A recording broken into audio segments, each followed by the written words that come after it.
አድርገን ቼክ በመናረግበት ጊዜ በአንድ አቅጣጫ ብቻ ንባብ ይሰጠናል፣ በሌላኛው አቅጣጫ ደግሞ ኦኤል ያነብልናል ወይም ደግሞ ምንም ንባብ አይሰጠንም ማለት ነው። በቀጣይ የምናየው እንግዲህ ኮምፖነንት ትራንስፈርመር ነው።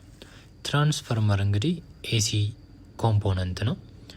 ቮልቴጅን ስቴፕ ዳውን ወይም ደግሞ ስቴፕ አፕ ለማድረግ ወይም ደግሞ ቾፕድ ለማድረግ ለማከፋፈል ይጠቅመናል ማለት ነው። እነዚህ ስዊቺንግ ሞድ ፓወር ሰፕላዮች ላይ የምታገኙት ትራንስፈርመር ቾፐር ትራንስፈርመር ይባላል። ጥቅሙ ቮልቴጅን ማከፋፈል ማለት ነው። ስለዚህ ቮልቴጅን ለፈለግነው እያንዳንዱ ኮምፖነንት ያከፋፍልልናል ማለት ነው። እንግዲህ ትራንስፈርመር ላይ ይሄ ቾፐር ትራንስፈርመር አለ፣ እንዲሁም ደግሞ ስቴፕ ዳውን ወይም ደግሞ ስቴፕ አፕ ትራንስፈርመር አለ ማለት ነው። ስለዚህ ስቴፕ ዳውን ትራንስፈርመር ልክ እዚህ ምስል ላይ እንደምታዩት 220 ኤሲ ተቀብሎ 24 ቮልቴጅ 12 ቮልቴጅ አውት የሚያደርግልን ኤሲ ማለት ነው። አውቱም ኤሲ ነው፣ ገቢውም ኤሲ ነው ይሄ ትራንስፈርመር። ስለዚህ ወደ ትንንሽ ቮልቴጆች የሚቀናንስልን ስቴፕ ዳውን ትራንስፈርመር እንለዋለን። እንዲሁም ደግሞ ኃይል ማመንጮች ላይ የምናገኘው ትራንስፈርመር ደግሞ ትንሽ ቮልቴጅ ተቀብሎ ቡስት ያደርግና ስቴፕ አፕ ያደርግልናል ማለት ነው። ስለዚህ ትራንስፈርመር ጥቅም ይሄን ይመስላል። እንግዲህ ትራንስፈርመር እዚህ ቴሌቪዥን ስለሆነ እርሱ ቴሌቪዥን ላይ የምናገኛቸው ትራንስፈርመሮች ቾፐር ትራንስፈርመሮች ናቸው ማለት ነው። ከትራንዚስተር ስዊችንግ ኦን ኦፍ የሆነ ፍሪኩዌንሲ የተፈጠረለት ቮልቴጅን ይቀበሉና ወደ ሰከንዳሪ ዳዮዶች ፓስ ያደርጉልናል፣ ያከፋፍሉልናል ማለት ነው። ይህንኛው ጥቁሩም የምታዩትም በተመሳሳይ ትራንስፈርመር ነው ማለት ነው። ሌላው እንግዲህ የምናየው ኮምፖነንት ሬዚስተር ነው። ሬዚስታንስ መጀመሪያ ክላስ ላይ ሬዚስታንስ ሬዲዩስ ቮልቴጅ ወይም ደግሞ ብሎክ ቮልቴጅ ያልነው ማለት ነው። ስለዚህ እነዚህ ሬዚስተሮች አሉ ማለት ነው።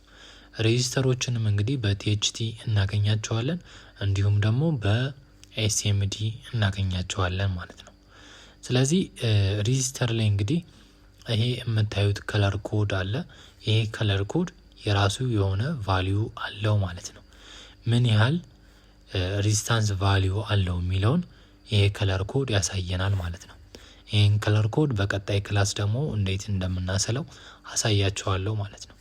ልክ እዚህ ምስል ላይ እንደምታዩት 00 የተጻፈበት ሬዚስተሮች ኤስኤምዲ ሬዚስተሮች አሉ ማለት ነው። ይሄ ራሱ የሚያመለክተን 0 ሬዚስታንስ እያለን ነው።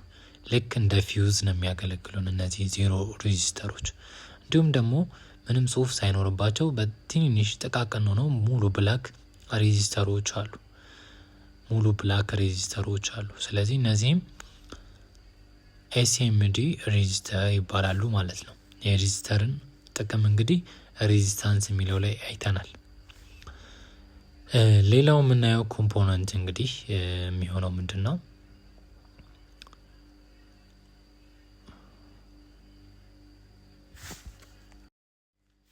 ትራንዚስተርን እናያለን ማለት ነው። ትራንዚስተር እንግዲህ ብዙ ጊዜ 3 እግር ያላቸው ኮምፖነንቶች ትራንዚስተር ናቸው። ከ2 ዳዮዶች ይሰራሉ ትራንዚስተር። የትራንዚስተር ጥቅም አንደኛ አምፕሊፊኬሽን ወይም ደግሞ ማጉላት፣ ሁለተኛ ደግሞ ስዊቺንግ፣ የደረሰውን ቮልቴጅ ፋስት ስዊቺንግ ያገለግሉናል። ልክ እንደ ማብሪያ ማጥፊያ ቮልቴጅ ስዊች ያደርጉልናል። ስዊች ኦን ኦፍ በማድረግ ያገለግሉናል ማለት ነው። ይህን ትራንዚስተርም እንግዲህ በሁለት መንገድ እናገኘዋለን። አንደኛው በቲኤችቲ ወይም ደግሞ በትልልቁ ሳይዝ ማለት ነው። ሁለተኛው ደግሞ በኤስኤምዲ ወይም ደግሞ በተለጣፊ እናገኘዋለን ማለት ነው። ስለዚህ እነዚህ ትራንዚስተሮች ለምሳሌ ጂፓስ ላይ ድምጽ ለማጉላት ልንጠቀማቸው እንችላለን። እንዲሁም ደግሞ ፓወር ሬጉሌት ለማድረግ ለማመንጨት እንጠቀማቸዋለን። እንዲሁም ደግሞ ቴሌቪዥን ላይ ደግሞ ስዊቺንግ ወይም ደግሞ ቮልቴጅ ኦን ኦፍ ለማድረግ ይጠቅሙናል ማለት ነው። ትራንዚስተር ላይ እንግዲህ በ3 አይነት ትራንዚስተር አይነቶች እናገኛለን። አንደኛው ቢጄቲ ነው። ሁለተኛው ደግሞ ሞስፌት ነው። ሶስተኛው ደግሞ አይጂቢቲ ይባላል ማለት ነው። ስለዚህ ቢጂቲ ትራንዚስተር ምንድነው? እንዲሁም ደግሞ ሞስፌት ትራንዚስተር ምንድነው? እንዲሁም አይጂቢቲስ ምንድነው የሚለውን በቀጣይ ክላስ እናያለን ማለት ነው። ሌላው እንግዲህ የምናየው ኮምፖነንት አይሲ ነው። አይሲ ኢንተግሬትድ ሰርኪዩት ማለት ሲሆን እሱንም በቲኤችቲ እና በኤስኤምዲ እናገኘዋለን። ስለዚህ እነዚህ አይሲዎች እንግዲህ 4 እና ከዛ በላይ ያላቸው ኮምፖነንቶች አይሲ እንላቸዋለን ማለት ነው። እነሱም እንግዲህ 2 እና ከዛ በላይ የሆኑ ኮምፖነንቶች አንድ ላይ ሆኖ ኢንተግሬትድ ሆኖ የሚሰጡን ቺፕሴቶች ናቸው እነዚህ አይሲዎች ማለት ነው።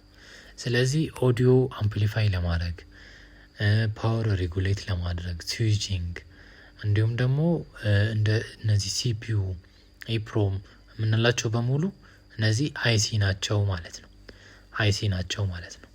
እንደ ግር አቀማመጣቸው ፒን አይሲ እና ቦል አይሲ ብለን እንከፋፍላቸዋለን።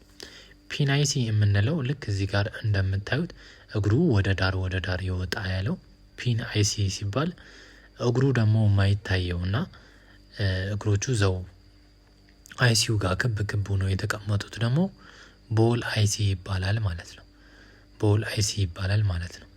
ስትነቅሉት እንግዲህ ከላይም ማሞቅ ትችላላችሁ፣ ሙቀቱን መጥናችሁ፣ ከስርም ደግሞ ቦርዱን ማሞቅ ትችላላችሁ ማለት ነው። ስለዚህ ኮምፖነንቶች እነዚህ ናቸው። ዋና የሚባሉ ኮምፖነንቶች እነዚህ ናቸው። ለቲቪ ጥገና ደግሞ ሞር ይጠቅሙናል የምንላቸውን ደግሞ